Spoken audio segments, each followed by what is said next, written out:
Wiriwe neza waramutse neza bitewe n'igihugu uherereyemo, ndagusuhuje nkomeza kukwifuriza kugubwa neza. Wowe wakanze subscribe ukaba ugeze kuri iyi channel, reka nkubwire ngo Imana ikomeze kukumpera umugisha. Nawe utarabikora rero tuguhaye ikaze, ariko tukwibutsa gukanda subscribe kugira ngo ibiganiro byose tunyuza kuri iyi channel ujye ubasha kubibona kare. Hano tugenda tukugezaho amakuru atandukanye, tukugerera muri entertainment, tukakugezaho amakuru uba ugenda wifuza kuba star. Ikindi kandi hano ugenda umenya update news. Niyo mpamvu rero nawe kugira ngo ibyo biganiro byose ujye ubibona ubanze gukanda subscribe, kandi nukunda ikiganiro ujye udusigira like. Nguhaye ikaze muri kiganiro cy'iminota mike cyane, ugiye kubana nanjye Muhire Joseph. Ikaze.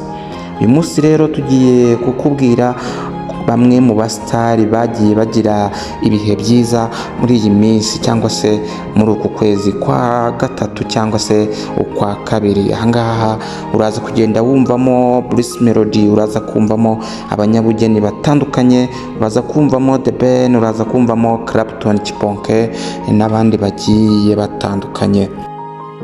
Reka duhere kuri Bruce Melody. Uyu nguyu akaba ari umwe mu basitari bamaze kumenyekana cyane mu ndirimbo zitandukanye, haba mu Rwanda cyangwa se mu bihugu byo hanze. Uyu musitari rero Bruce Melody akaba akomeje kugenda akora amateka, haba mu bitaramo agenda akora mu Rwanda ndetse n'imahanga. Uyu musitari rero Bruce Melody ku itariki 7 z'ukwezi kwa gatatu yabaye umwe mu basitari b'icyitegererezo, hanyuma arangije ahabwa n'igihembo cy'umwe mu basitari bitwaye neza. Ni igihembo cyiswe Shining Star African Award 2026. Uyu musitari rero Bruce Melody akaba yarabaye umwe mu begukanye icyo gihembo.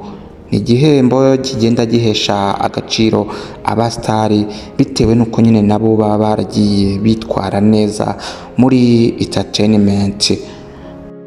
Urabizi ko rero Bruce Melody kandi yagiye akora ibitaramo bitandukanye, haba mu kwezi kwa mbere, ukwa kabiri. Uyu musitari nta kwicara, nk'uko nyine yiyise Munyakazi. Bruce Melody ni Munyakazi koko. Uyu nguyu yakoreye ibitaramo muri kiriya gihugu cya Tanzania, yakoreye ibitaramo i Nairobi. Uyu kandi ubu tuvugana Bruce Melody akaba ari muri kiriya gihugu cy'Ububiligi, aho ari kumwe n'abasitari batandukanye. Ahangaha twakubwira nka Shiba Karungi wo muri kiriya gihugu cya Uganda. Si ibyo gusa kandi, reka dusimbukire no kwa The Ben. Uyu nawe ni umwe mu basitari rwose bamaze kugira izina ribyibushye muri iki gihugu cyacu cy'u Rwanda ndetse n'imahanga.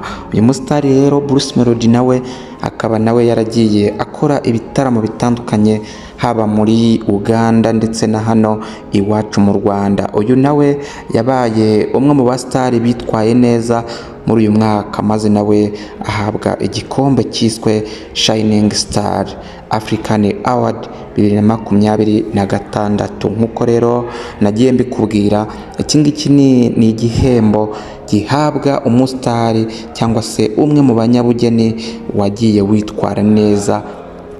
Kuri uyu munsi kandi iri joro ryabaye ryiza kuri Clapton Kibonke, nawe wamenyekanye cyane bitewe no kugenda agaragaza ubuhanga mu gukina inkinamico nyarwanda cyangwa se filimi na sinema nyarwanda. Uyu nguyu rero Clapton Kibonke nawe yabaye umwe mu basitari bagiye begukana iki gihembo.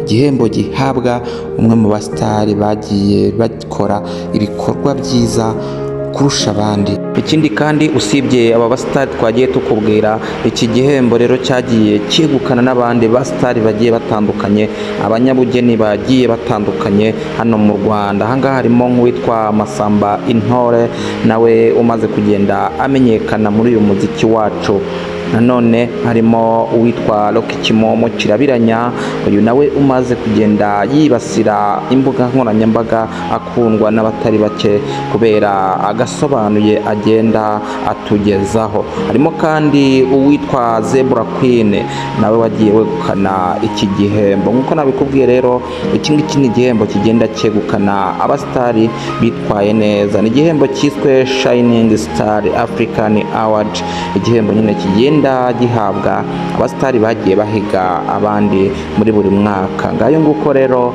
komeza ubane natwe ugenda ukurikira update ziri clear, ariko tukwibutsa gukanda subscribe kugira ngo ibyo biganiro byacu ujye ugenda ubibona kare. Imana ikurinde, ukomeze kugenda ugubwa neza. God bless. Ijoro ryiza kuri mwese niryo tubifurije.